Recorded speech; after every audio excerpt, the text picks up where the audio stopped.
জীবন আমার, সমস্যা আমার। মাথা ব্যথাটা যদি আপনার হয় তাহলে আমার পরামর্শ হইতেছে প্যারাসিটামল 3 বেলা। আমি তো নিষ্পাপ, মাসুম, কিচ্ছু করি না এমন একটা পোলা। তাই পোলা না,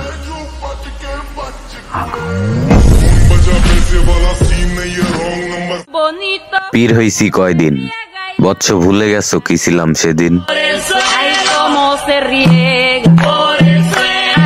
হ্যালো গাইস, কেমন আছেন সবাই? আশা করি সবাই অনেক অনেক ভালো আছেন। বরাবরের মতো আমাদের নতুন আরেকটি ভিডিওতে আপনাকে স্বাগতম। আজকের ভিডিওতে আপনারা দেখবেন সোশ্যাল মিডিয়া সহ বিভিন্ন শর্ট প্ল্যাটফর্মগুলোতে রাতারাতি ভাইরাল হওয়া অ্যাটিটিউড কিছু ডায়লগ, যে ডায়লগগুলো ব্যবহার করে বর্তমান জেনারেশনের পোলাপাইনরা এলাকায় ভাব দেখায়। তুমি আমারে দেখো, আমি কোনো মায়া মুয়ার ভিতরে আমি নাই।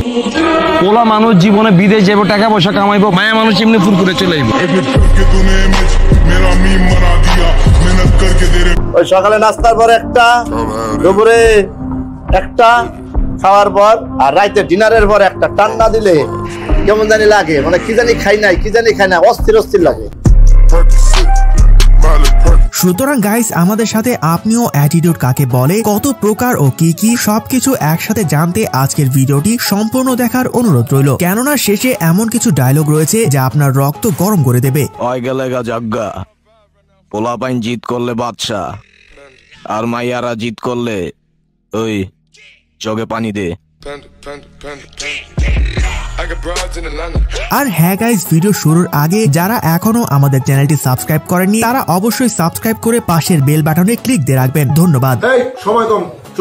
সো গাইস, লিস্টের শুরুতেই দেখবেন অ্যাটিটিউড কিং পাশা ভাইয়ের ভালোবাসার অলিগলি নাটকের রক্ত গরম করা একটি ডায়লগ। আমার কাছে যে মেশিন আছে ওটি বললাম অবৈধ না, লাইসেন্স করা, আইন কানুনও জানি, সবসময় বাইর করানো যায় না। আর যদি বাইর করে ফলায়, লাশ না ফলায় কিন্তু।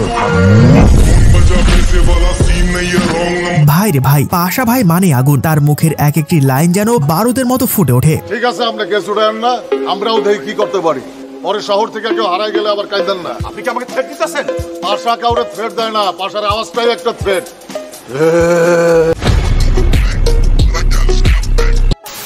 তো যাই হোক গাইস, এর পর দেখবেন মোশাররফ করিমের লাইলি মজনুর প্রেমের হাট নাটকের মারাত্মক একটি ডায়লগ। ওই মেশিন কই পাওয়া যাবে রে?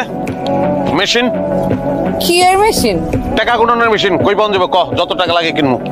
টাকা গুণনের মেশিন দিয়ে আপনি কি করেন?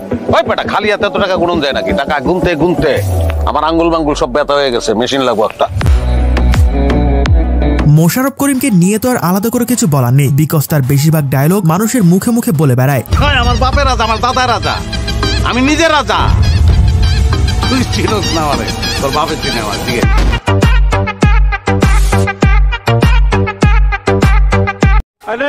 সো গাইজ, এর পরে রয়েছে নারায়ণগঞ্জের কিং শামীম ওসমানের স্টেজ কাঁপানো রক্ত গরম করা একটি ডায়লগ। আমার কোনো মাস্তান দরকার নাই, লাঠির দরকার নাই, বন্দুকের দরকার নাই, কারণ আমি নিজেই জানি আমার চেয়ে বড় মাস্তান কি ভাই। তো যাই হোক গাইস, এর পর দেখবেন টিকটকের নাম না জানা কিছু সেলিব্রিটিদের রাতারাতি ভাইরাল হওয়া অস্থির কিছু ডায়লগ। যাই করো নাই করো, স্বার্থে আঘাত দিও না, তুমি কে দ্বিতীয়বার ভাববো না।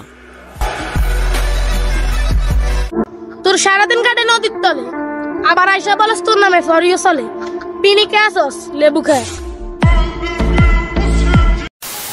সো গাইজ, এর পরে রয়েছে হোটেল রিল্যাক্স সিরিজে নোয়াখালীর জাকির ওরফে পাভেলের টিকটক কাঁপানো অ্যাটিটিউড একটি dialogue. Hey lady, this is Ju. Hello, I'm Oishi. Nice to meet you. Same here.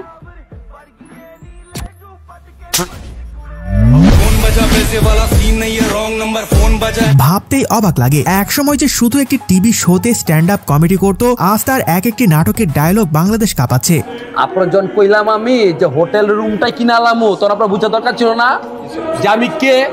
আমি জনি সরকার, আমার নামটাই চাই না, ঠিক আছে? তো যাই হোক গাইস, এর পর দেখবেন ওমর অন ফায়ারের টিকটকের ফরেওতে ঝড় তুলে দেওয়া মারাত্মক কিছু ডায়লগ। যদি 2023 সালে আমার ব্যবহারে কেউ কোনো কষ্ট পাইয়া থাকেন, তাইলে 2024 সালে তারা আমার থেকে একটু দূরেই থাকেন, কারণ সাল বদলাবে, আমি না। অভাবের সময় অপমান গায়ে লাগাইতে নাই, তাই চুপচাপ সহ্য করতেছি। একবার কাটতে দেও অভাব, অনেক ভয়ঙ্কর হইব এই অপমানের জবাব।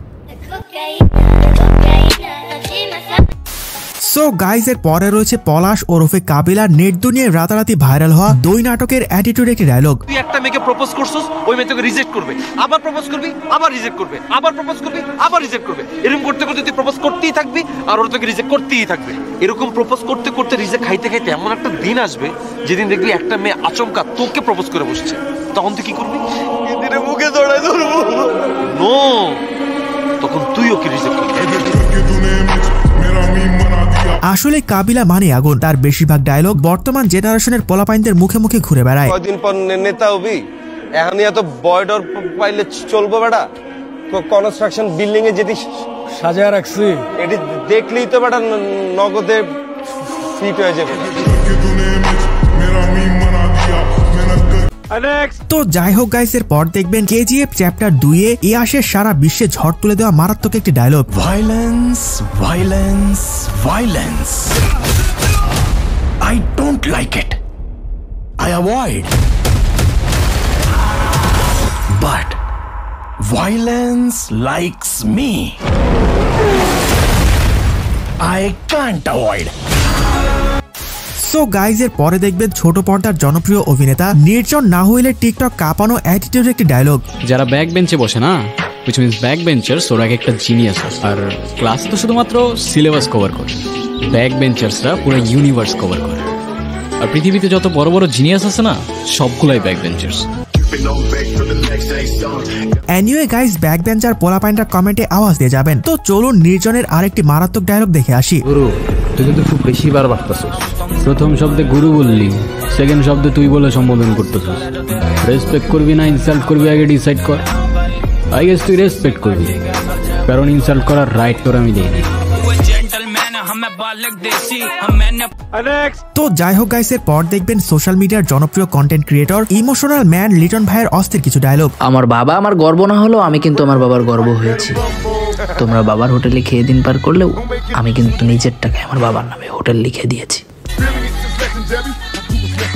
শিয়াল অনেক চালাক হওয়া সত্ত্বেও মানুষ কুকুর পোষে, কারণ জীবন চলার পথে চালাক নয়, বিশ্বস্ততার প্রয়োজন। তো যাই হোক গাইস, সর্বশেষ এখন দেখবেন টিকটক কাঁপানো সেলিব্রিটিদের রাতারাতি ভাইরাল হওয়া অ্যাটিটিউড কিছু ডায়লগ। কাকে খুঁজতেছো? আমাকে? আমি তো হারিয়ে গেছি প্রতিষ্ঠিত হওয়ার শহরে। বাপের হালাল টাকা খায়া বড় হয়েছি, একটু জমিদারি ভাব তো থাকবেই। সো গাইজ, আজকে এই পর্যন্তই। দেখা হচ্ছে পরবর্তী কোনো ভিডিওতে নতুন কিছু নিয়ে। এতক্ষণ সাথে থাকার জন্য ধন্যবাদ।